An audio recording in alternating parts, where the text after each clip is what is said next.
When the car accident happened, the CEO brother and the award-winning actor fiancé instinctively protected the innocent Baihua Luo Shinshin. I was thrown hundreds of meters away by the impact, only to wake up and find myself back to the day before my debut press conference. In my previous life, I merely took one step closer to Liang Yeting, and he immediately distanced himself, publicly mocking me for trying to ride on his fame. My brother also looked down on me, saying I relied on family connections and wasn't worthy of competing with Luo Shinshin, who had no backing. But now they stood on either side of Luo Shinshin, lending her their support. Backed by the CEO and paired with an award-winning actor, she became the hottest star overnight, completely disillusioned. I bought a plane ticket and went abroad to start a new life. 3 years later, Luo Shinshin won the Grand Slam for Best Actress. At the award ceremony, I happened to be seated next to Liang Yeting. He mocked me. Even if you've lost me, you shouldn't give up on yourself like this. No man would want you this way. My brother also shook his head at me. You had so much pride when you left, yet here you are crawling back to beg me. But when I, as the host's wife, took the stage to speak, both of them were visibly flustered. Shinshin is only 21 and has already won the Triple Crown. She's the first in the entertainment industry to achieve this. Her future is truly boundless.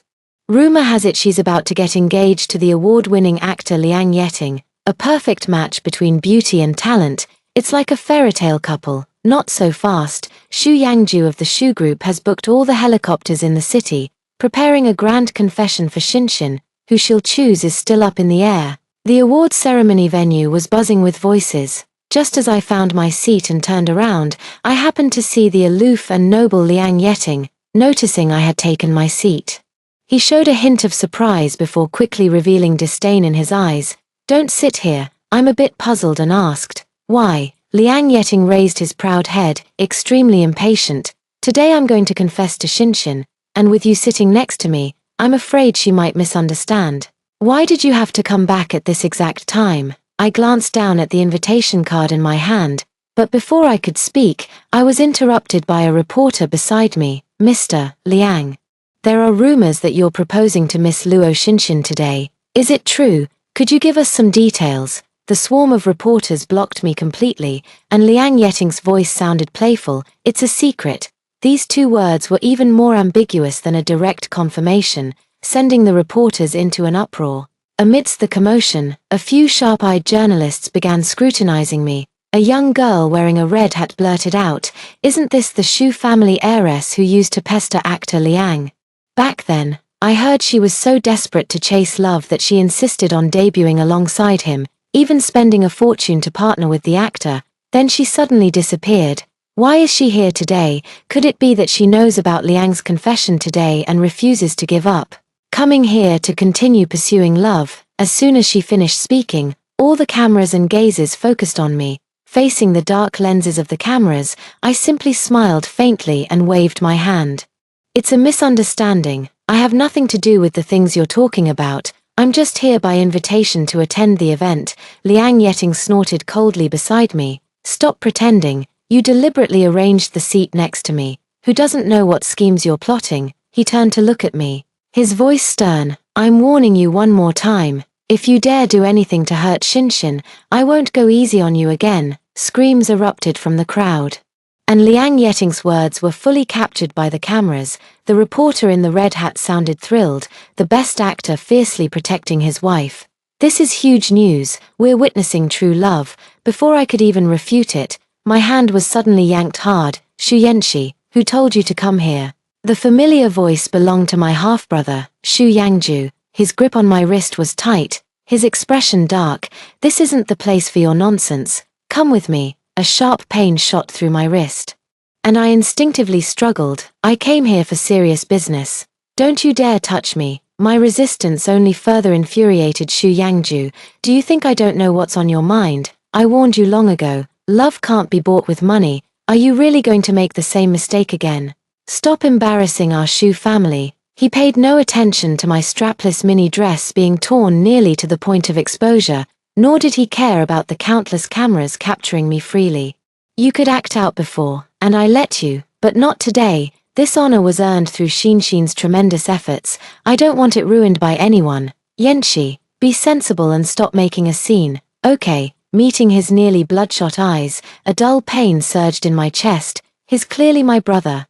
Yet right now he disregards all propriety, humiliating me in front of everyone, all for his beloved Luo Shinshin. On the other side, Liang Yeting stood with his hands in his pockets, watching me like it was some entertaining show. Why go to such lengths? No matter how pitiful you act, I still won't like you. If you can't have my love, you shouldn't give up on yourself and make such a scene in public.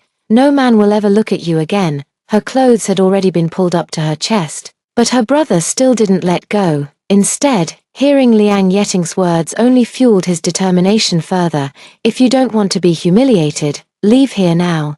I could only clutch my collar and defend myself hoarsely. As family of the event organizers, I was specially invited to attend this banquet.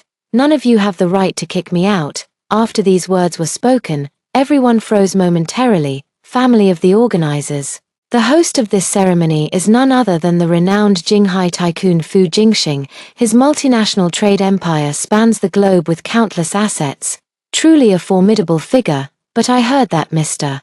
Fu is an orphan with no relatives. Could it be that you're his wife? The reporter in the red hat widened her gossip-filled eyes, while even my brother, who had been pulling at me, stopped his actions. Before he could react, Liang Yeting, who had been watching from the sidelines, suddenly stood up and walked over to me. Looking down at me from above, his brows were tightly furrowed, carrying an inexplicable anger. "Xu Yanxi, what did you mean by what you just said? During these years away from me, have you been fooling around with other men?" His tone carried an inexplicable jealousy, dripping with sarcasm. "In my past life, I threw myself into the entertainment industry without hesitation for him.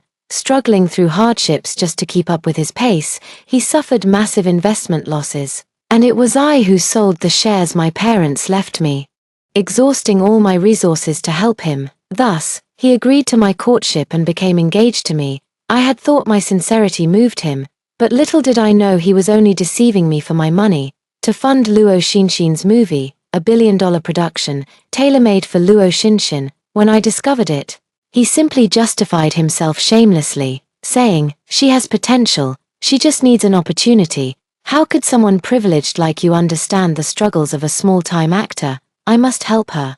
I poured out my pain to my brother, not noticing his face growing increasingly pale. Turns out, Luo Shinshin was a female student he had personally sponsored. Because of her striking beauty, he had pulled strings to get her into film school. While listening to my complaints, the only thing on his mind was the fear of losing the woman he loved. He advised me, "No matter what happens between you and Liang Yeting, don't let it affect Luo Shinshin." Furious, I confronted Luo Shinshin directly, demanding she stay away from my fiancé. To my surprise, she burst into tears, slapped herself, saying she was sorry and wanted to atone for her sins. All while running away, my brother and Liang Yeting quickly chased after her, and I followed closely behind them. Luo Shinshin ran onto the road, and when the accident happened, my brother and Liang Yeting immediately shielded her with their bodies. When I opened my eyes again, I had returned to the night before my debut.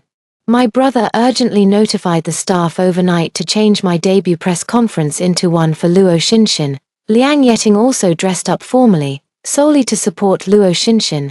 They both felt they had wronged Luo Shinshin in their past lives and, given a second chance, were determined to compensate her without holding back. My heart turned to ashes, and I decided to go abroad alone. On the night I left home, my brother merely thought I was throwing a tantrum, playing at running away, and dismissed me with scornful mockery. "The outside world isn't as gentle as you imagine. I've raised you to be too naive.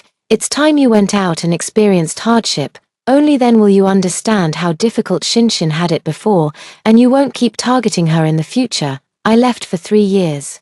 Until today, when I was invited back for an event and happened to run into them, I never imagined that our reunion would be such an unbearable scene. "Brother Yeting, Brother Yangju, you're both here. I feel so much more at ease with you by my side. Such a grand occasion is really overwhelming. I hope I don't mess up later. Come on, give me strength." Luo Shinshin, dressed in a black floor-length gown, hadn't yet shed her youthful innocence. Appearing especially playful, she extended her hand, making a cheering gesture toward the two men. Both men's eyes lit up instantly. Liang Yeting, who had been questioning me, quickly distanced himself from me, softening his tone. You're already an award-winning actress, yet you still get so nervous. Don't worry, no matter what happens, I'll be here for you. He reached out his hand and placed it on Luo Xinxin's hand. Brother Yangju, what are you spacing out for? Come on. The addressed brother's face flushed with an unnatural blush, and his words became stammered, see coming. His gaze at Luo Xinxin was one of undisguised admiration, recalling my past life, when I saw his note for Luo Xinxin was Little Flower. I had asked him in confusion why he used such a corny nickname. He had only chuckled softly without answering. But now I understand, Luo Xinxin is the flower he carefully nurtured. He watched her grow, bloom, and shine, becoming a dazzling star. The way he looked at her was too piercing. I couldn't help but avert my gaze. Luo Xinxin seemed unaware of my presence. After refueling, she continued talking to herself. I accidentally twisted my ankle backstage just now, but luckily someone caught me.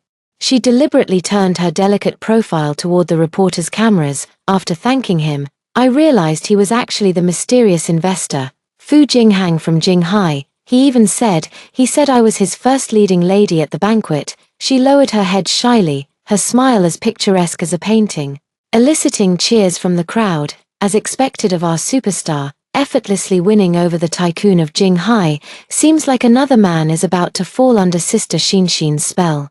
The film emperor and the CEO must be sweating now. Exactly. If Boss Fu joins the competition, it feels like he could easily crush the other two. After all, Jinghai's international enterprise spans the globe, way bigger than Shu Corporation. If Boss Fu makes a move, the entire entertainment industry might tremble. The onlookers whispered among themselves, while the two men present grew visibly darker in expression. Xinxin, did he do anything else to you? You must keep your eyes open and recognize who truly treats you best. Liang Yeting eagerly leaned in closer. Meanwhile, his elder brother Xu Yangju watched from afar with a lonely gaze. I only wish for your happiness. After leaving these words, he turned to leave. Luo Xinxin's eyes blinked rapidly as she coyly waved her hand. What are you talking about? You're all exaggerating so much. He just helped me with a small favor. How could he possibly fall in love with me out of nowhere? As she spoke, her gaze suddenly pierced through the crowd, locking directly onto me. It's just that I happened to hear someone spreading rumors about Mr. Fu. He helped me, so I ought to repay him somehow. After all, someone of Mr. Fu's status isn't just anyone's stepping stone. Don't you agree, Sister Yanxi? Luo Xinda walked over to me triumphantly, and the cameras followed her every move. Long time no see, Sister Yanxi. Since you ran away from home 3 years ago, I've been so worried about you. I've been blaming myself. If Brother Yeting hadn't fallen in love with me and broken your heart, you wouldn't have left without a word. That's why I haven't dared to accept anyone's affection all this time. But now it's all good. I heard you found someone new, so I can finally rest easy. She playfully winked at me, and a card slipped from her clothes onto the ground. She deliberately bent down to pick it up, conveniently revealing the contents of the business card. It was Fu Jingxing's business card. Facing the camera, she flashed an apologetic smile. Just now, Boss Fu specifically reminded me to contact him when I have time to discuss cooperation. By the way, Sister Yanxi, you just mentioned whose family member you were. All eyes turned to me, and suddenly, a burst of laughter erupted from the crowd. Didn't expect the embarrassment to come so fast. This woman tried to act all high and mighty, only to end up making a fool of herself. So hilarious, exactly. If Fu wasn't blind, there's no way he'd fancy her. In what way could she possibly compare to my Xinxin? While you're all mocking that pretentious woman, I'm the only one feeling sorry for actor Liang and President Xu, suddenly having such a formidable rival. I can't even imagine how devastated they must be. Meeting Luo Xinxin's challenging gaze, I slowly spoke up. I've made myself perfectly clear earlier. I'm here at the banquet as an invited family member of the organizers. I stared fearlessly into her eyes, and she seemed unable to restrain herself, letting out a mocking laugh. Sister Yanxi, mind your words. The host of tonight's event isn't someone ordinary you can just freeload off. Liang Yeting also stepped forward, looking at me with disgust. Xu Yanxi, I've told you before, I despise liars the most. Did you think pretending not to care would make me admire you? It only makes me dislike you even more." My elder brother Xu Yangju looked at me with a helpless expression and advised, "If you don't want to disgrace the Xu family, just leave here quickly, okay?" Ignoring their mockery and disdain, I calmly took my rightful seat. Soon, staff members came forward to disperse the crowd as the award ceremony was about to begin. The host stepped onto the stage and after introducing tonight's guests, suddenly shifted the tone. Tonight's award ceremony has a mysterious guest in attendance. Below the stage, those in the know had already erupted into cheers. Many of you must have already heard the news. He is none other than the organizer of tonight's event, the elusive tycoon who has never appeared in public before, Fu Jingxing. The scream almost pierced through the venue, filling everyone with curiosity about this mysterious tycoon. Suddenly, the host changed the tone of the conversation. "But our Mr. Fu has a very peculiar temper. No matter how I tried to invite him, he refused to come out. Only after asking did I find out that Mr. Fu insists on being invited out by his future Mrs. Fu." The host's playful warm-up was suddenly interrupted by an inexplicable commotion from the audience. "Luo Xinshin, Luo Xinshin." Soon after, many others joined in the chanting. Boss Fu's unconventional confession is truly fascinating. The future Mrs. Fu, isn't that our Xinshin? Love at first sight is so sweet. Xinshin, Xinshin. The deafening cheers from the audience drowned out any notice of the host's awkward expression. "Please, everyone, calm down a little." The host kept flipping the card in his hand, as if repeatedly confirming something. Finally, with some hesitation, he continued speaking. "Next, please welcome the future Mrs. Fu, Miss Xu Yanxi, to come on stage and speak." "What, Xu Yanxi? Is there some mistake?" The audience, who had just been cheering, suddenly fell into dead silence, followed by waves of whispers. "Right, didn't Xinshin just say that Boss Fu told her she was his first leading lady? That sounded like a confession was coming. How did it suddenly turn into Xu Yanxi? Maybe that wicked woman pulled some strings. Didn't you see how hesitant the host was just now? Something's definitely fishy." Was the cue card swapped? Ignoring everyone's doubts, I straightened my dress and walked onto the stage gracefully, looking at the fans below the stage who were full of malice toward me. I didn't feel the slightest bit of fear, all because Fu Jingxing had given me an overwhelming sense of security over these past 3 years. Taking the microphone, I spoke softly with a hint of amusement. "I'm delighted to be invited to tonight's banquet. I never expected such a grand welcome for my first event since returning to the country. I never expected that after 3 years abroad, everyone remains completely unchanged, just as adorable as before." I shook my head slightly at Luo Xinshin, who was clenching her fists on stage, her smile frozen stiff. Meeting her gaze that seemed ready to devour me whole, my voice remained calm. "Tonight's award ceremony includes a special segment. That's the jury vote. Make the back-end data public and conduct a real-name vote for the nominated actors present. This will better ensure the fairness and impartiality of the awards." As soon as I finished speaking, the discussions in the audience grew louder. This is an unprecedented format. Since the establishment of this Best Actress award, the winner has always been announced directly by the judging panel. This candidate is usually predetermined well in advance. Tonight's banquet may claim to determine the Best Actress, but the winner was actually decided long ago. That's why some people have already started celebrating Luo Xinshin's victory, even though the award hasn't officially been given to her yet.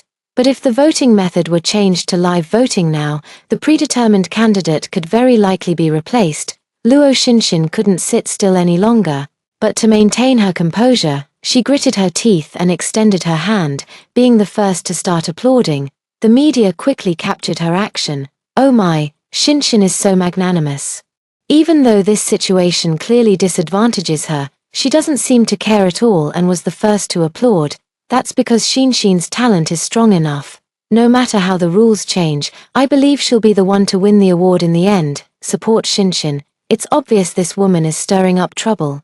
She's deliberately targeting our Xinshin. We mustn't let her succeed." The voices supporting Luo Xinshin grew louder, even escalating into rowdy cheers. "Support Xinshin, support Xinshin." I didn't get a chance to continue announcing. "I've said all I need to say. Now, let's welcome tonight's special guest, Fu Jingxing." The murmurs quickly died down as everyone's attention was drawn to the mysterious VIP about to appear. The lights dimmed throughout the venue, and I stepped aside, quietly waiting for my beloved to appear. In the darkness, I saw him slowly walk to the stage, smiling tenderly at me. The lights exploded instantly, yet the entire venue was so quiet you could hear a pin drop. When everyone saw the man on stage clearly, they all gasped in shock. Dressed in an exquisite suit with immaculately styled hair, the man's breathtakingly handsome appearance left everyone utterly stunned. Is this the legendary Big Boss Fu? He's so handsome it's almost unfair. Not even an Oscar-winning actor could compare to 1,000th of his charm. The host seemed to forget they were still wearing a microphone, murmuring to themselves. Below the stage, Liang Yeting, who had been called out, wore a gloomy expression. Fu Jingxing took the microphone and was about to speak when Luo Xinxin, looking serious from the audience, interrupted him. No, you're not Fu Jingxing at all. She lifted her skirt as if she had uncovered some shocking secret, trotted onto the stage, and directly snatched the microphone from Fu Jingxing's hand without a shred of decorum. I'm terribly sorry, everyone, for interrupting your enjoyment, but this matter is too appalling. I couldn't bear to sit by and do nothing. So I had no choice but to rudely cut in and come up here to clarify. I can prove that the man on this stage is not Fu Jingxing at all. She glared at me fiercely, like a smug peacock. I glanced back at Fu Jingxing, who merely tilted his head slightly without making a move. Everyone knows that just now backstage, Boss Fu helped me when I was about to fall. You might not have seen it, but I witnessed Boss Fu's appearance firsthand. She triumphantly pulled out a business card. Not only that, but he also gave me his business card and told me to contact him if needed. The cameraman at the venue was quick-witted, and soon the business card appeared on the big screen. Below the stage, a distinguished investor quickly stood up to confirm. That's right, this is Mr. Fu Jingxing's business card. I've seen it before. Miss Luo isn't lying, bolstered by the support. Luo Xinxin became even more self-righteous. I saw it with my own eyes. This so-called Big Boss Fu is a bespectacled man with extraordinary bearing, refined, elegant, and composed. She glanced back at Fu Jingxing and let out a disdainful snort from her throat. But this imposter is clearly just some male model they dug up from who knows where. Sure, he's got a decent face, but no matter how hard he tries to act the part, he's nothing but a fake. You keep changing the rules and hiring male models. Sister Yanxi, I know you dislike me, spending 3 years to set up such an elaborate trap just to harm me. You've really gone to great lengths. Too bad your scheme is unlikely to succeed. She flashed me a sly smile, while Liang Yeting in the audience seemed to relax and followed her onto the stage. Xu Yanxi, when will you ever learn? Ruining Xinxin's award ceremony won't make me look at you any differently. I've told you before, no matter how many times we start over, I'll only ever love Xinxin. Why do you still insist on foolishly trying to frame her? He gently wrapped his arm around Luo Xinxin's shoulder. Don't be afraid, Xinxin, I'll stand up for you. Her elder brother Xu Yangju also walked over. Xu Yanxi, stop making trouble. Haven't you been humiliated enough? Do you want to continue embarrassing yourself? He tried to grab me again, but Fu Jingxing beside me pushed him away. He gently shielded me and let out a soft cough. Suddenly, a bespectacled man approached from below the stage. Luo Xinxin spotted him, and her eyes instantly lit up. The real Boss Fu is here. Everyone, look. The spotlight instantly shone on the man with striking eyes in the audience. Just as Luo Xinxin had described, the man carried himself with calm elegance and grace. Luo Xinxin pushed Liang Yeting aside, clattered down the stage steps, and put on an exaggerated look of grievance, her voice turning sugary sweet. Brother Jingxing, these imposters were pretending to be you earlier. And I risked everything to defend your honor. Now that you're here, I can finally relax. I helped you once, and I won't let your reputation be tarnished for nothing. Luo Xinxin blinked her eyes coquettishly, but to her surprise, the bespectacled man didn't spare her a single glance. He looked up at Fu Jingxing, who remained silent on the stage, and spoke respectfully. Mr. Fu, the overcoat you asked me to fetch earlier has been placed in your lounge. Fu Jingxing nodded and turned to speak to me. Yanxi, I'm afraid you'll be cold. Put on your coat later. 2 utterly ordinary sentences, yet they stunned everyone, both on and off stage, into complete silence throughout the entire venue, especially Luo Shinshin, who seemed to suddenly lose all strength, collapsing heavily to the ground as all color drained from her face. No, impossible. How could she possibly be worthy of Mr. Fu? Luo Shinshin looked at me in disbelief, her lips trembling uncontrollably. Meanwhile, Liang Yeting walked over with a furrowed brow. His tone stiff. Xu Yanxi, is all of this true, not some drama you orchestrated out of jealousy towards Shinshin?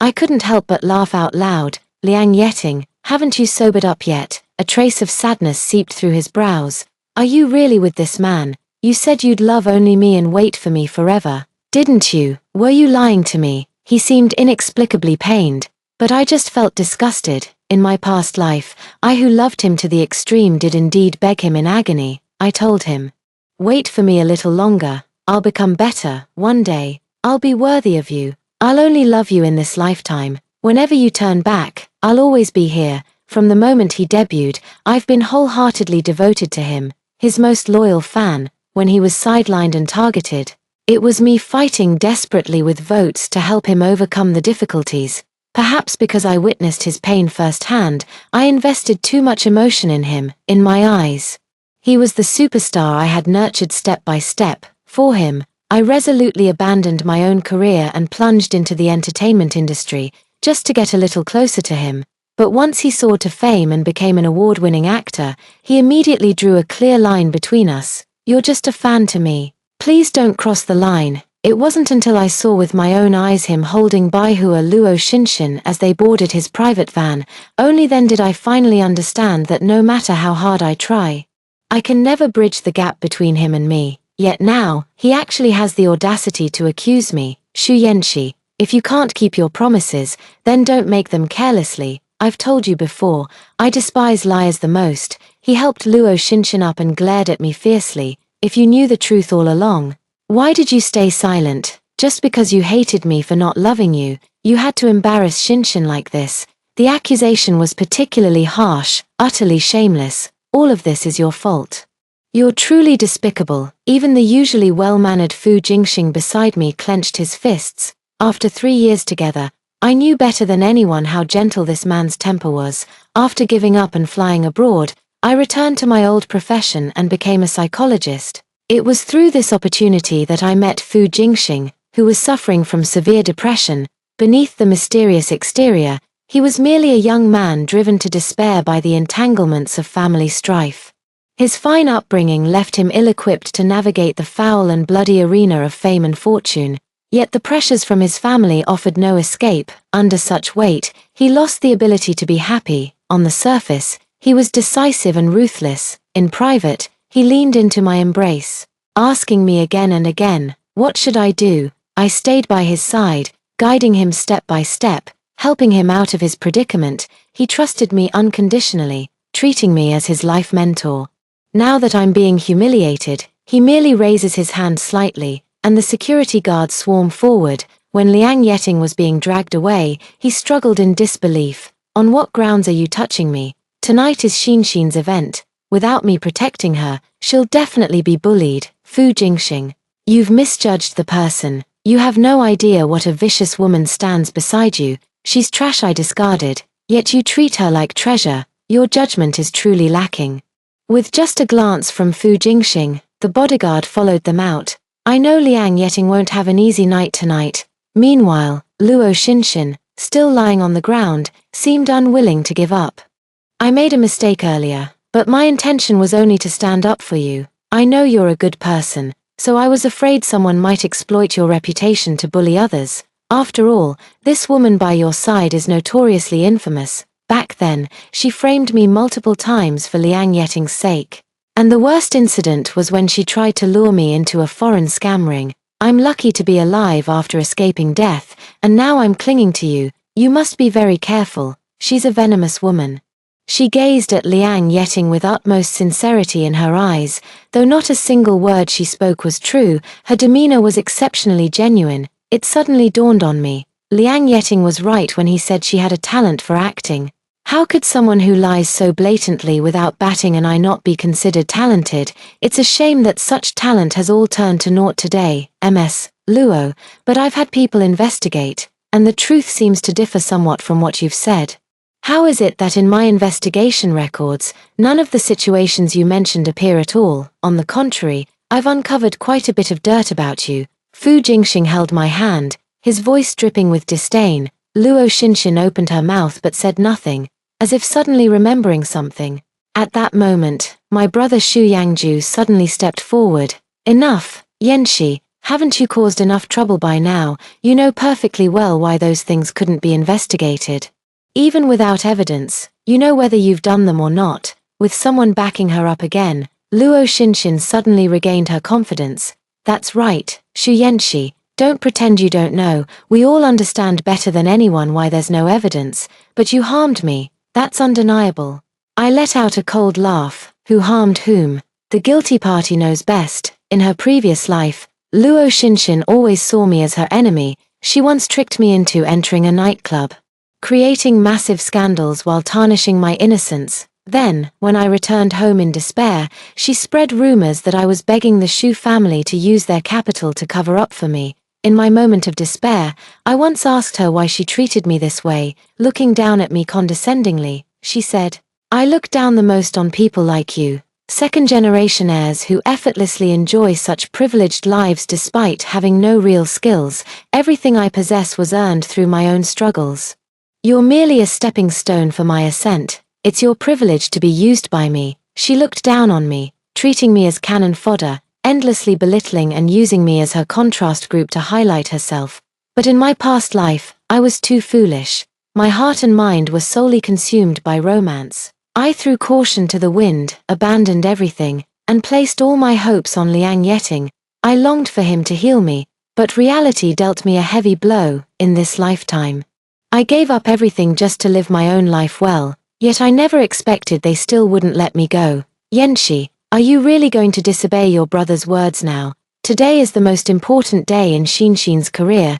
Given the harm you've caused her before, I'm asking you to take a step back today. I promise you. We can turn hostility into harmony. You'll still be my good sister, and we can coexist peacefully. How about this? Admit that everything was your plan, apologize publicly, and we'll consider this matter settled. For 2 lifetimes, Xu Yangju has always been like this, using his position as my elder brother to pressure me from above, forcing me to yield to Luo Xinxin, just because he felt sorry for Luo Xinxin's plight. He once told me, she's the same age as you, yet lives a completely different life. Don't you think she's pitiful? What's wrong with giving in to her a little? You're already so much happier than her. Can't you be more generous? I've been sponsoring Xinxin since she was little. My judgment isn't wrong. I know exactly what kind of person she is. At that time, I asked him tearfully, I'm your sister, we grew up together, am I really such a wicked person in your eyes? He just sighed, I know you've been spoiled since childhood, but this time, your brother won't help you anymore. Looking back now, I find it utterly ridiculous, having been morally blackmailed my whole life. This time I refused to yield any longer. I reached out and lifted the microphone, speaking calmly, Xu Yangju, do you think that just because I've enjoyed a privileged life since childhood while Luo Xinxin climbed her way up from the bottom, I should always be the one to compromise and yield? Xu Yangju nodded without hesitation and retorted, isn't that right? Xinxin sees her own efforts. Unlike you, aren't you satisfied? I let out a light chuckle. But brother, don't forget, you were also raised spoiled and pampered just like me. You've enjoyed such a good life for so long. Since you're so kind-hearted, why don't you donate all your money to children in mountainous areas? They've suffered since childhood, much more pitiful than you. How could you bear to eat well, dress well, and live in a big house while watching them endure hardship? Brother, you wouldn't possibly disagree, would you? Xu Yangju was nearly speechless from my words. How could you think like that? Frowning, I pretended to be innocent. What, brother? Are you really that selfish? You've had such a good life since childhood. While children in mountainous areas have suffered hardships from birth, you're not even willing to lend a hand. How can you be so selfish? The crowd erupted in boos, and Xu Yanzhou's face turned pale, then red. In the end, he could only mutter, sophistry. Utterly unreasonable. With that, he scurried away in disgrace. The farce finally came to an end, but Luo Xinxin still refused to give up and chased after me to question me. Then I don't need to hold back anymore. Before returning to the country, Fu Jingxing had already investigated Luo Xinxin for me. In this lifetime, she didn't have time to do anything bad to me before I went abroad, but that didn't stop her from being ruthless toward other rising stars of the same period. Those misfortunes didn't befall me, but others instead, during the investigation. We gathered reports from dozens of victims while Fu Jingxing hired countless paparazzi and detectives to collect every piece of evidence one by one. Now was the time to close the net. Suddenly, the large screen lit up, displaying secretly recorded footage. Luo Xinxin stepped on the newcomer actress's hand, grinding it mercilessly twice, her tone dripping with arrogance. "Speak, did you deliberately bump into actor Liang? Do you think someone like you deserves to get close to him?" The young actress writhed in pain, her face contorted, but Luo Xinxin showed no mercy. "I really didn't mean to. I didn't see actor Liang in front of me. I'm sorry, Sister Luo." But the news that was ultimately broadcast portrayed the rookie actress as bullying Luo Xinxin with the backing of her sugar daddy and seducing Liang Yeting. Another scene showed Luo Xinxin knocking on the director's door while disheveled. The director was terrified, but Luo Xinxin deliberately barged in. "Director Liu, I just wanted to audition. I'm more suitable for the female lead role than Lin Shu," but when the news broke, it turned out to be another actress deliberately offering herself in exchange for favors, willing to sacrifice herself for righteousness to secure a role. Scene after scene, time and again, it was all Luo Xinxin's doing. A full hour and a half of explosive revelations, more shocking than any movie. Ended with boos erupting throughout the venue. Luo Xinxin nearly went insane, smashing things everywhere and screaming, "It's all fake, you're framing me, taking advantage of my lack of connections to drag me down. Fame brings trouble. You just don't want me to succeed, but I won't let you break me." Yet the truth couldn't be obscured by her excuses. Besides, Luo Xinxin was no longer some helpless little flower without backing. She abused her power and had become capital, immediately after. Those she had bullied came forward one by one from backstage, lining up neatly to accuse her. Under their barrage of accusations, Luo Xinxin no longer had the strength to resist. In the end, she was taken away by the police for investigation on charges of intentional harm. The farce came to an end, and Fu Jingxing held my hand as we stepped off the stage. I never expected Liang Yeting to suddenly chase after me with reddened eyes. "Xu Yanxi, look at me seriously, look into my eyes and tell me. Do all those vows no longer count? I don't believe you can truly let go of me, truly stop loving me." Behind him, the bodyguards caught up and subdued him once again. Fu Jingxing turned his head and asked me, "Yanxi, would you feel sorry for him?" Without hesitation, I shook my head firmly and planted another kiss on Fu Jingxing's forehead. That night, I received a video of Liang Yeting with a bruised and swollen face on my phone, he still stubbornly refusing to admit defeat. Unaware of how dire his situation is, Yanxi absolutely couldn't possibly not love me. No matter how many times we start over, she'll always be devoted to me. She wouldn't lie to me. I just find it utterly ridiculous. Meanwhile, my brother Xu Yangju has already been called back to the company by a phone call. For no other reason, the Fu Corporation would target his company and drive it into bankruptcy at the fastest speed possible. His good days were already over. On the plane, Fu Jingxing gazed at me tenderly. "Yanxi, you'll never have to wake up startled from nightmares or be haunted by these past troubles again." I lay in his arms, listening to his strong heartbeat, feeling as if the world was exceptionally beautiful. Now we move on to the second story. I've been with Zhu Yang for 10 years. To please him, I tattooed his birthday on my collarbone. He finally said he would marry me. My family only asks for a 200,000 dowry, and the house and car are all provided by my parents. He thought it was too expensive, yet married a girl he met through a blind date who demanded $1 million dowry. Zhu Yang mocked me, saying that girls like me who date freely aren't worth much. I turned around and had a whirlwind marriage with Zhu Yang's uncle, who shares the same birthday as him. Later, Zhu Yang came holding all his possessions, begging for my forgiveness. Zhu Yuran wrapped his arm around my waist and glanced at him disdainfully. "Call me uncle." Later, Zhu Yuran stared deeply at the tattoo on my collarbone. "That's your birthday, puppy, really?" "Yao Yao, yes, really." I waved my hand dismissively. Zhu Yuran remained silent, only lowering himself with relentless force. The day Zhu Yang said he would marry me, I clutched my phone and paced around the living room 3 times. Though there was no grand proposal, I was already content. I thought our relationship had finally reached a new milestone, watching my joyful expression. My mother wiped away tears while murmuring, "As long as Yao Yao is happy, we won't ask for anything more." Our family's demands on Ju Yang were minimal, just requiring him to contribute 200,000 yuan as proof of his sincerity toward me. The house and car were fully covered by my family, and even the wedding banquet was booked at an affordable hotel. Ju Yang agreed readily at the time, deciding to get married on Valentine's Day, but 3 days later, he sent a text message, "Let's break up. I'm getting married." These words struck like a bolt from the blue. I stared at my phone in disbelief at the text message. I kept checking the words before my eyes, making sure I hadn't misread them. I kept calling Ju Yang, but all I got in response was the cold, mechanical voice of a woman. That girl was someone he met through a blind date, 8 years younger than him, opening with a demand for $1 million, plus a fully paid apartment downtown. Ju Yang accepted it all without hesitation. Even posting photos of wedding rings on social media. Caption: "True love is priceless." Staring at that post, I suddenly felt the tattoo on my collarbone burn with a stinging pain. In his eyes, 10 years of affection didn't even qualify for bargaining. Even breaking up was just a casual remark. "I'm getting married." No further explanation was given, yet the high price of a stranger he'd just met became his bragging right.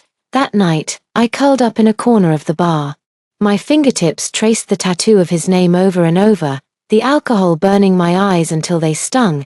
It was a vow I carved into my skin on his 18th birthday, gritting my teeth through the pain. I've always been someone who fears pain the most. I don't even dare to take a second look at the 4-needle, but back then, when the tattoo artist asked if it hurt, I shook my head. My heart was filled only with thoughts of Ju Yang's joy when he saw this gift. At that time, he held me tightly and said, "Yao Yao, I could never let you down in this lifetime.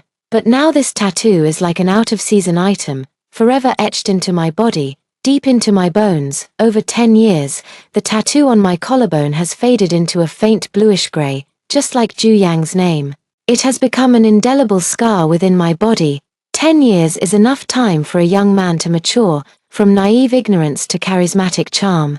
It was enough to make Ju Yang go from holding my hand and saying "I'll marry no one but you" to casually uttering self-proclaimed "women aren't worth much," until a shadow loomed over me, and the man's slender fingers tapped lightly on my wine glass. "Ju Yuran, Ju Yang's uncle." He paused, his gaze lingering on my slightly open collar. What a coincidence. These numbers are the same as my birthday. I looked up and met eyes strikingly similar to Ju Yang's, but Ju Yang's gaze was always elusive.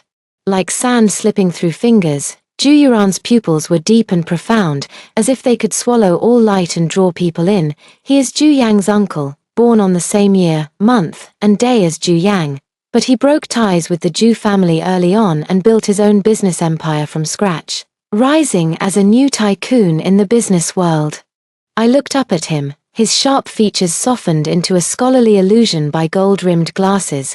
As if possessed, I tugged at my collar and chuckled softly. "Yes, it's perfect as your birthday gift."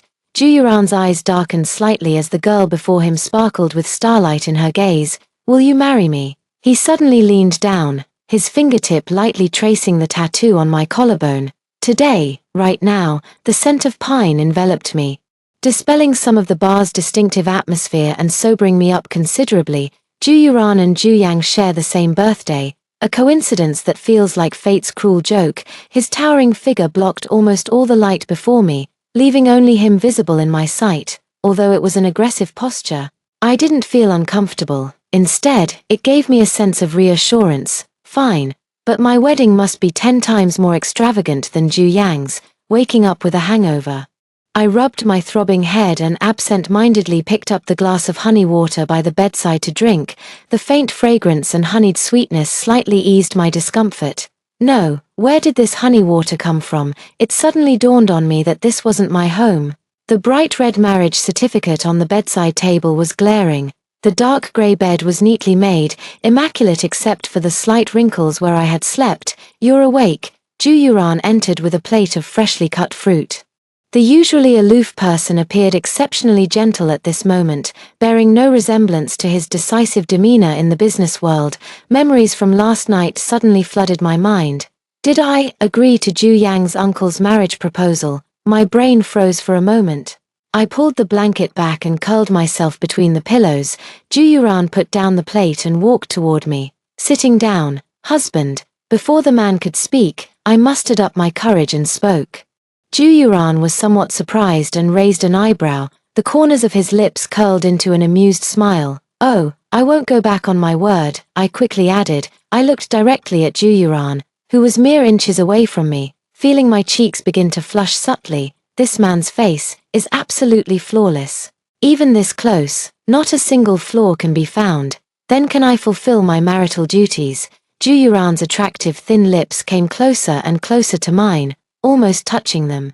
I instinctively closed my eyes, my nose filled with the pleasant scent of pine. After waiting for a long time without feeling anything, I opened my eyes only to see Ju Yuran still maintaining this distance.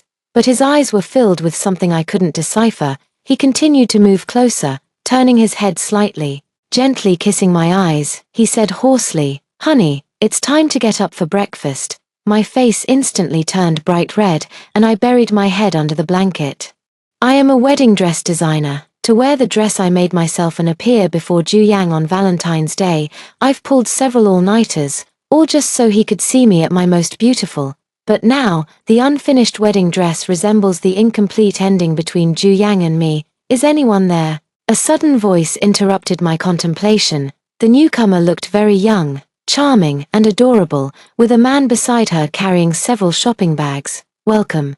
The man before me turned out to be Ju Yang, and I was momentarily speechless. Ju Yang seemed not to see me, brushing past me directly as he led his bride-to-be to prepare wedding supplies and a wedding dress. Yet he knew full well this was my shop, and still insisted on bringing her here. It's been 10 years. From 18 to 28, I was like a domesticated dog, stumbling clumsily after Ju Yang's shadow. He likes long, straight black hair, so I haven't dyed mine for 10 years. His stomach is sensitive, so I woke up at 4 a.m. to cook porridge and deliver it to his office. He thought my skirts were too flashy, so I only wore dull grey sweaters. When he finally said he wanted to marry me, I nearly knelt before my parents begging them to relent. No house or car needed. The bride price is only 200,000, even begging her mother to sell the family heirloom jade bracelet to add to the dowry. Yet the girl before me wore a short skirt and had bold, exaggerated hair color. Every gesture exuded flamboyance, yet Ju Yang still gazed at her with a smile, his eyes filled with a doting affection I had never seen before. The glaring scene sent waves of sharp pain through my heart. Even though I already knew, the pain was still unavoidable. The boy who belonged to me had long since turned to ashes over the past 10 years. Ning Yao, design the best wedding dress for Yeye. I'm going to marry her on Valentine's Day. Ju Yang spoke to me as if it were the most ordinary thing. Just like ordering me to cook or sweep the floor at home. Do you know each other? Lin Yu's puzzled gaze shifted between me and Ju Yang. Just a friend. Ju Yang wrapped his arm around Lin Yu, his tone ambiguous. What style do you like, honey? I want a fishtail hem with fringe, and the top should. Lin Yu chatted away with her requests, while Ju Yang remained adoringly patient, showing not a hint of impatience. I've also begged Ju Yang to go shopping with me. But he always says it's a woman's activity and not interesting at all. After I finished taking Lin Yu's measurements, she suddenly spoke up. Isn't my husband good to me? I lowered my head in agreement while jotting down the numbers in my notebook. I heard he has an ex who's been pestering him for 10 years. Girls these days, if they don't respect themselves, they're worthless. My pen paused mid-stroke, but I still didn't look up. Yeah, no self-respect. When I got home, Mom saw how exhausted I looked and prepared a bowl of calming soup for me. Yao Yao, don't overwork yourself for the wedding banquet. Take care of your health too. Just leave it to Ju Yang. I froze, unsure how to respond. I didn't know how to tell Mom that Ju Yang was already married, just not to me. Nor did I know how to tell her that I was already married too, to Ju Yang's uncle. There's been too much going on these days. I'm really overwhelmed. Okay, Mom. I pushed Mom out of the room and collapsed onto the bed. I need some rest. The soft bed sent me straight to sleep. I've been exhausted from all the wedding preparations lately, and slept so deeply I lost track of time. I woke up to find many missed calls on my phone. All of them were from Ju Yang. Finally, my gaze settled on a text message. Come and pack up your things quickly. Yaya is moving in. The photo shows my clothes scattered haphazardly on the floor at Ju Yang's place. I left some spare clothes at his place to make it easier to take care of him. I replied to the message. Soon, an address was sent back. It was Ju Yang's usual pool hall. Come get the keys. The pool hall was thick with smoke. A girlfriend you date yourself is worthless. Sleeping with her for 10 years is like getting it for free. Ju Yang's voice mixed with the sound of cue sticks striking balls. Not like Yaya, young and beautiful, Ju Yang's friend chimed in. Clutching my phone, I stood outside the door. 10 years of time shattered into shards of glass. Ju Yang gave me the key. My hand trembled slightly as I reached out. Everyone in the pool hall stopped what they were doing to stare at me, their eyes filled with pity, mockery, and disdain. Ning Yao, maybe if you kneel and beg Brother Yang, he'll marry you after all. Ha ha ha. Ju Yang's friend looked at me with malicious amusement. Laughter erupting all around. Ju Yang remained silent, simply leaning over Lin Yu at the pool table to teach her how to play. He whispered techniques to Lin Yu, completely ignoring my presence. Ju Yang, give me the key. I spoke again, my hand stretched out straight in front of Ju Yang. Ju Yang suddenly straightened up, his cues slapping onto the pool table with a sharp crack, sending a red ball rolling into the corner pocket. He stared at the rolling ball, his lips curling into a mocking smirk. Turning toward me, the silver chain around his neck flashed a cold gleam. Know why I married her and not you? His alcohol-laden breath hit my face. She asked for 500,000 because she's worth 500,000. But you. He pressed his fingertip heavily on the tattoo on my collarbone. No one would want you even if you paid them. The pain made me step back half a step, only for my lower back to collide with the cold pool table. Ju Yang took advantage of the moment to lean in, the cue stick forming a cage behind my waist. This position was once a flirtatious game during our passionate love, but now it had become a tool for public humiliation. His thumb rubbed against the tattoo on my collarbone, as if wiping dust off a counterfeit piece. Get it removed tomorrow, you hear? It looks unlucky. The last word was punched back into his throat. Ju Yang staggered, knocking over the triangular rack, and colorful billiard balls clattered across the floor. Ju Yuran shook his right hand, the hem of his black coat still carrying the chill from outside. He wore silver-rimmed glasses today, yet his gaze behind the lenses was sharper than the neon lights of the pool hall. Yuan, uncle. Ju Yang covered his nose, blood dripping from between his fingers onto his white shirt. Before anyone noticed, Ju Yuran had appeared behind him. He took off his coat and wrapped it around my trembling shoulders. Ju Yuran ignored him, turned around, and used the handkerchief from his suit pocket to wipe the bloodstains from my collarbone.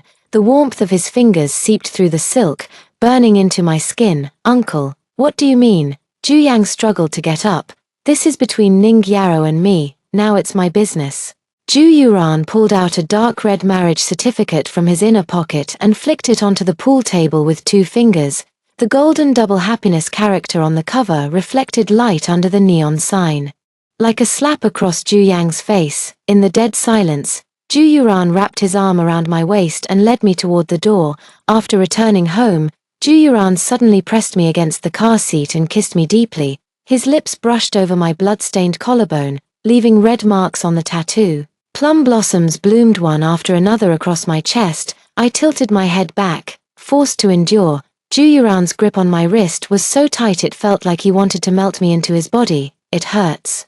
I struggled slightly, but my voice shattered in my throat as his knee suddenly pressed against me, his leg wedged between my knees, his black coat pressing down with the scent of cedar and tobacco, mingled with the sharpness of whiskey, making my eyes burn. Now you know it hurts. His thumb pressed heavily against my collarbone, where Ju Yang's blood from the pool hall still lingered.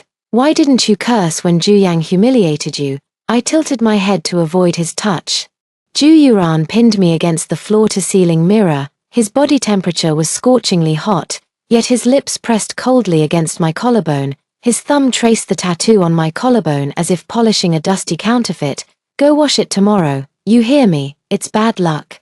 The last word was punched back down his throat. Ju Yang staggered, knocking over the triangular rack, sending colored billiard balls clattering across the floor.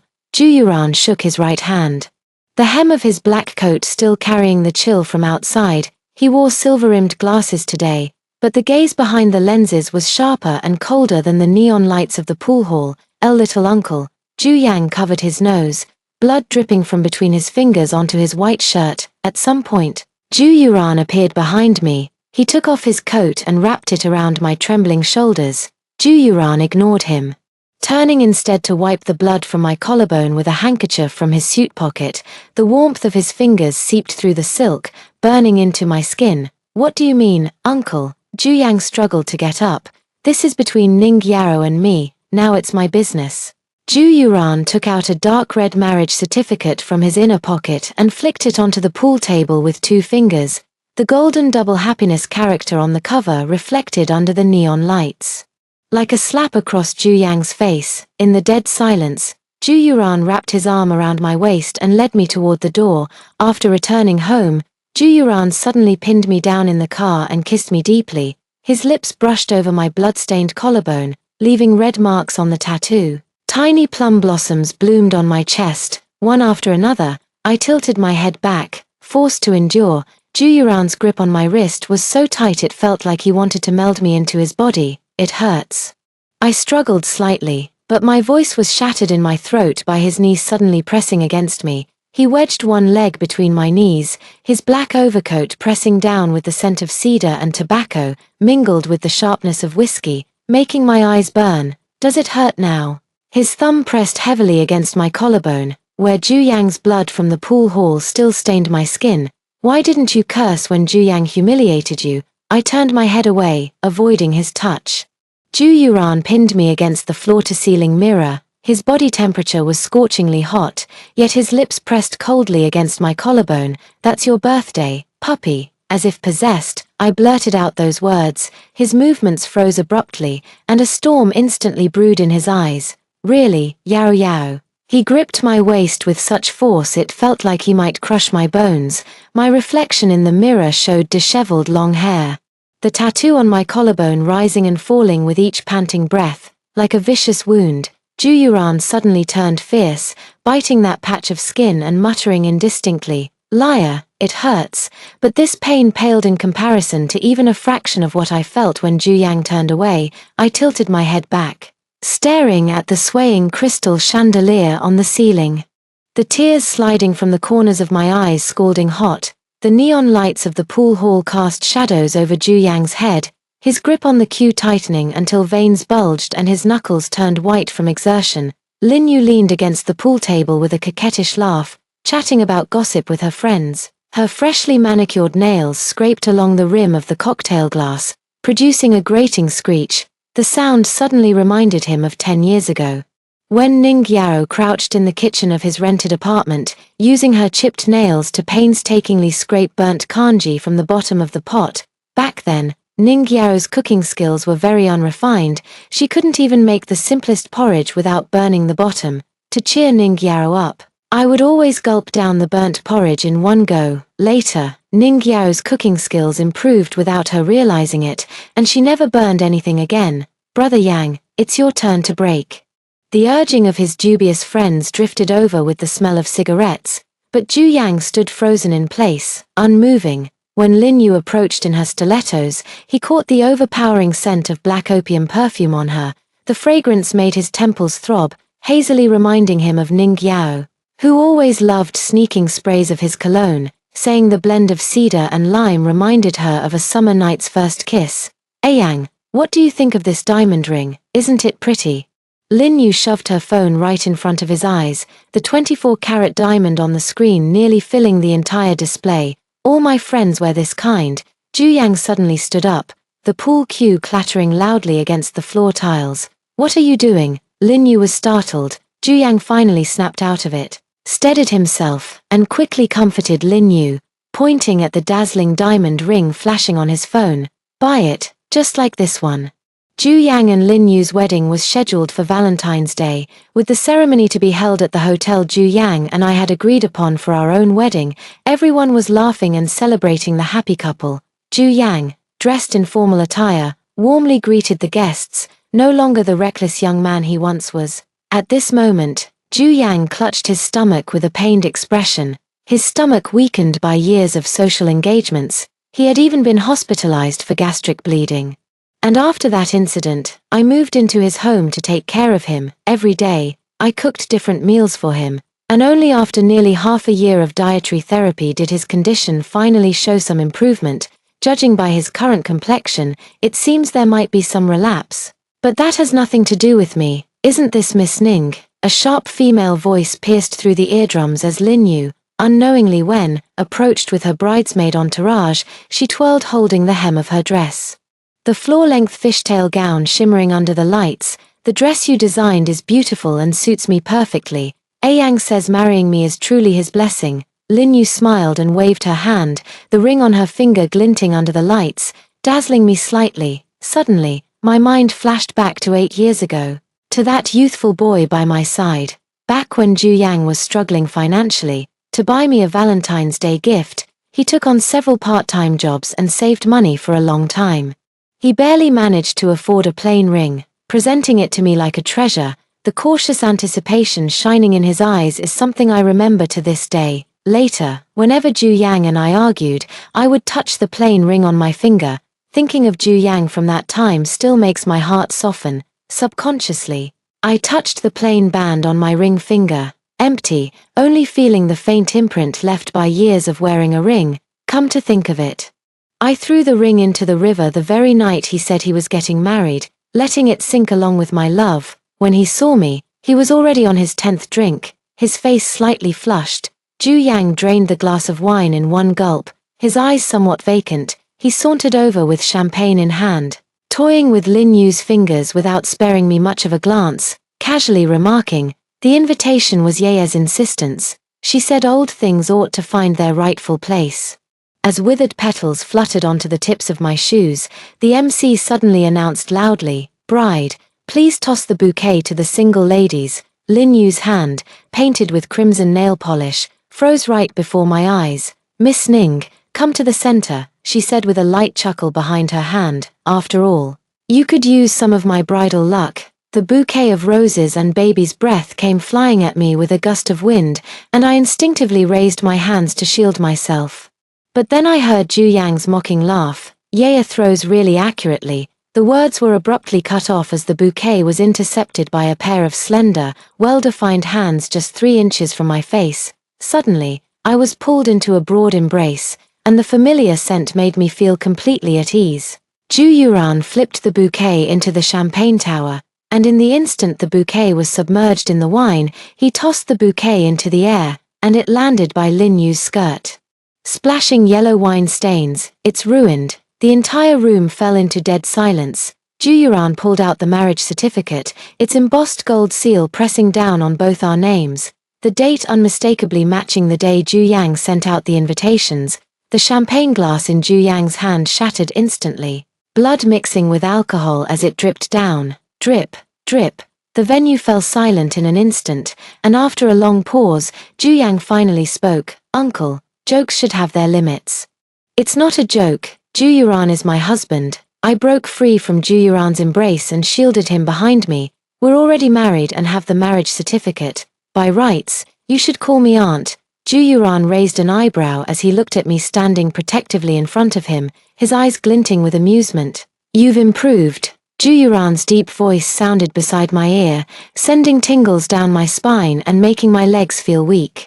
Ju Yang suddenly noticed a bite mark on my collarbone. It was imprinted over the tattoo, slightly reddened. He bit down on that number, imprinting it deeply as if trying to erase the mark, yet with an overwhelming aggression. "Our Yao Yao." He leaned down and kissed my ear. "Was one with the entire Ju group's shares." Amidst the uproar in the room, Ju Yuran traced his fingers over the fresh bite mark beneath my neck, his fingertips lingering. Ju Yuran took my hand, and I felt a sudden chill around my ring finger. I raised my hand and realized that Ju Yuran had slipped a diamond ring onto my finger at some point. It was dazzlingly beautiful, even larger than the one Lin Yu wore, making my hand appear even fairer and more delicate under the light. Ju Yang gritted his teeth as he watched the scene unfold before him. This place is stifling. Yao Yao, let me take you out for some fresh air. Ju Yuran wrapped his arm around my waist, ready to leave the wedding banquet. The woman he once called worthless now wore haute couture, her fingertips adorned with diamonds worth billions. She held all the shares of Ju Corporation.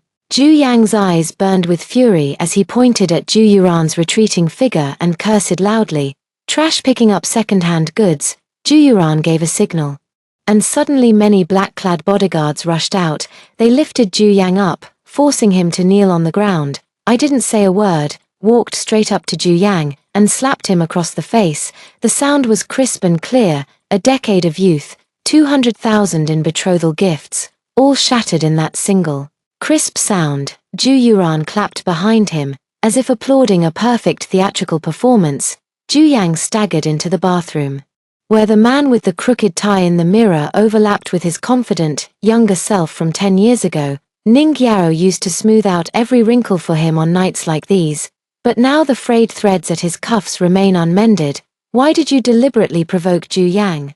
I grabbed him by the collar and pulled him closer, his handsome face magnifying before my eyes. The air, mingled with the scent of pine, instantly enveloped me. He loosened his tie, revealing the tattoo beneath his collarbone that mirrored mine, freshly inked this morning. The numbers glowed red, faint traces of needle marks still visible beneath a layer of transparent cling film. It was my birthday. I leaned back against the wardrobe, the metal handle digging painfully into my spine.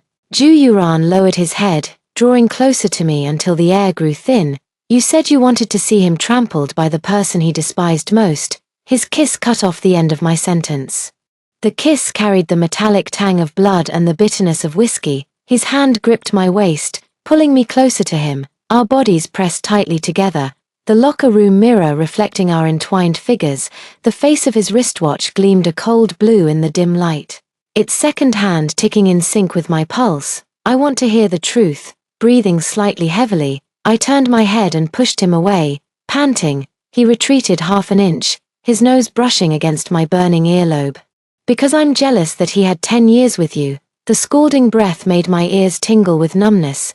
Ju Yuran's voice was heavy and slightly trembling, enunciating each word as if venting all his anger. I gently caressed Ju Yuran's face, my fingertips tracing downward from his brows until they finally rested on his abdomen. Now you have me for a lifetime. His pupils suddenly contracted, and he suddenly smiled as he lifted me onto the shelf. The black trench coat brushed against my calves, tickling me and making me instinctively shrink back. He leisurely unbuttoned the third button of my shirt, his lips murmuring against my collarbone. Mrs. Ju, get ready. Ju Yang's newlywed life began to crumble right from the honeymoon phase. On the third day of marriage, Lin Yu demanded that all the betrothal gifts be transferred to her personal account. She was obsessed with flaunting luxury goods on social media, yet couldn't be bothered to make him a simple hangover soup.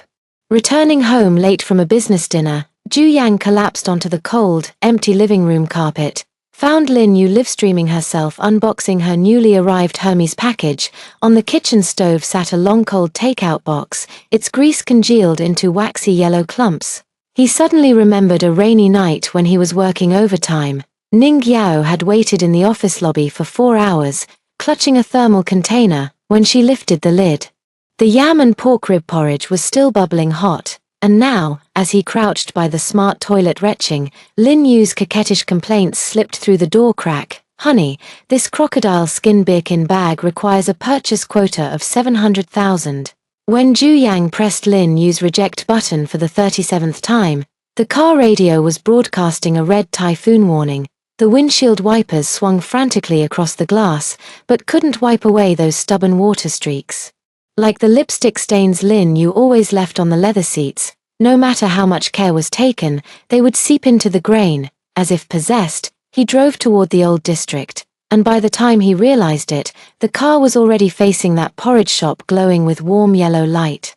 Back when Ning Yao wasn't yet skilled in cooking, She would buy porridge for him here. Later, she practiced and experimented endlessly until she could finally make it herself for him. Nowadays, the neon sign had been replaced with a smart screen. Scrolling through advertisements endorsed by celebrities, a familiar shade of blue suddenly emerged through the rain.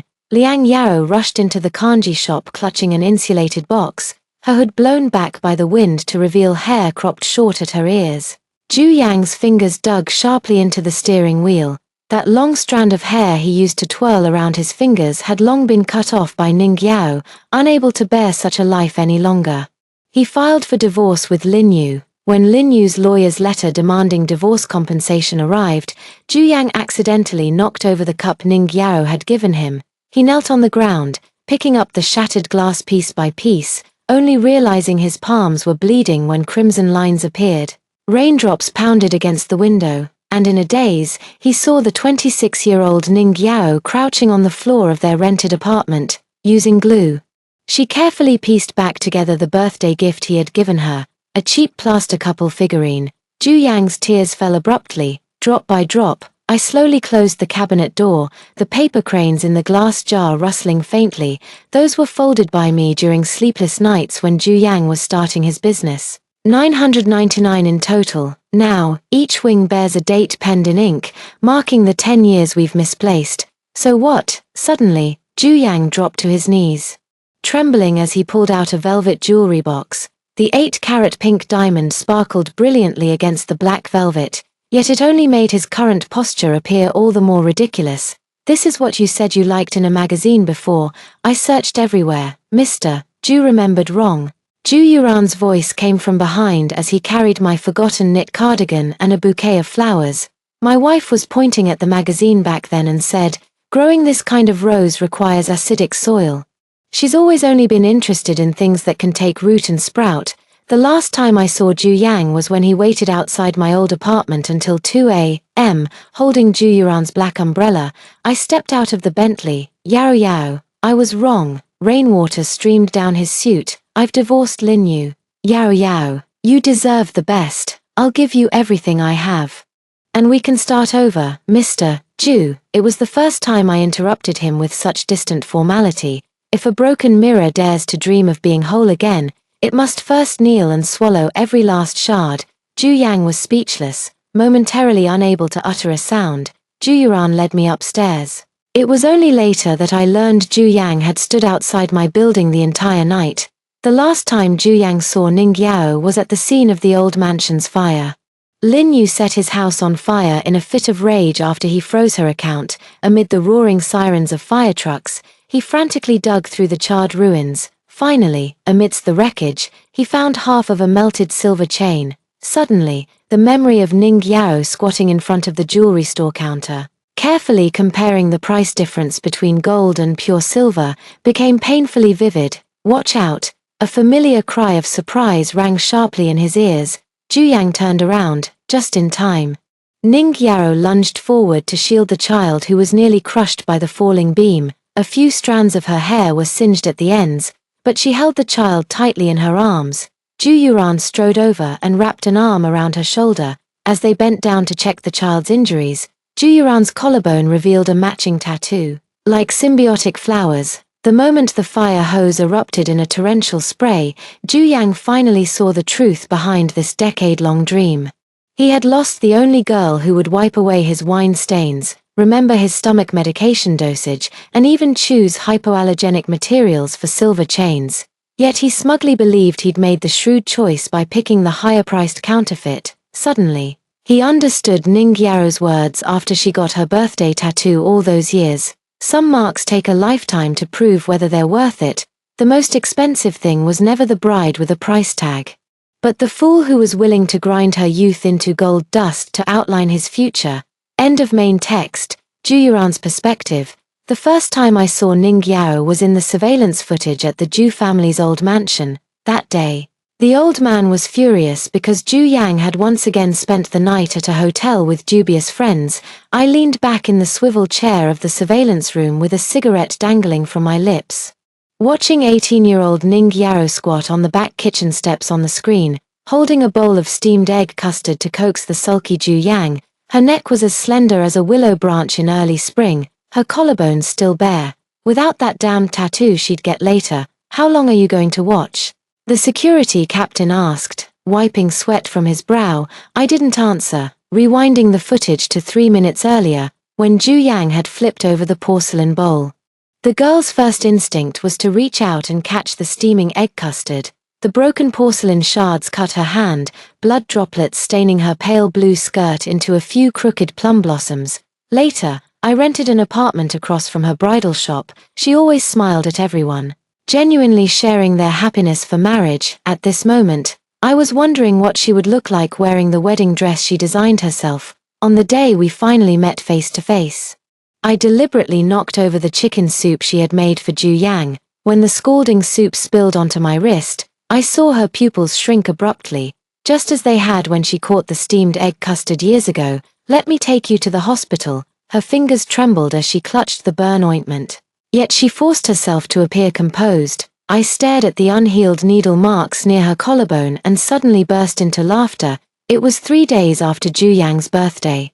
The bruised ink beneath her skin looked painfully conspicuous, so I pretended it was my birthday instead.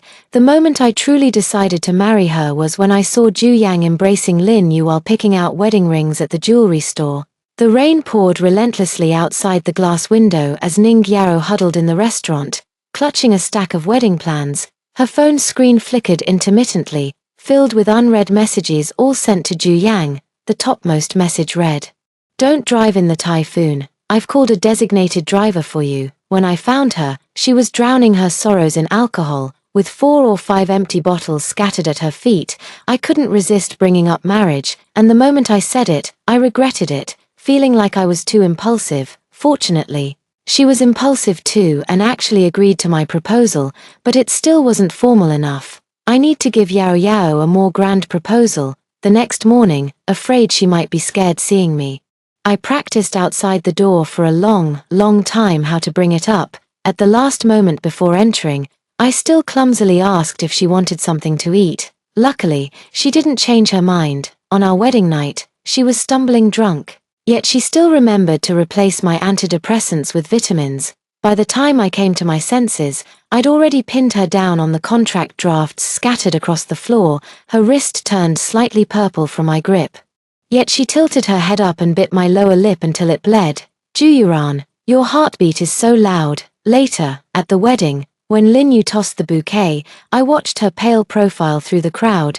The reflections from the champagne tower danced over the tattoo on her collarbone, where the numbers that belonged to me were devouring Ju Yang's traces. Last night she curled up asleep on the windowsill, still clutching Ju Yang's letter of repentance in her palm. As I pulled out the letter, she suddenly murmured in her sleep, "You ran. The medicine is in the left drawer." Now she turns over, resting her head on my arm. "That girl who barged into my life 10 years ago taught me what love is. At last, I have Ning Yao. And at last, Ning Yao has me for a lifetime. My Yao Yao always deserves the best." That's all for today's story. If you enjoyed this video, please give it a like and subscribe. If you have any suggestions, feel free to leave a comment below. See you in the next video.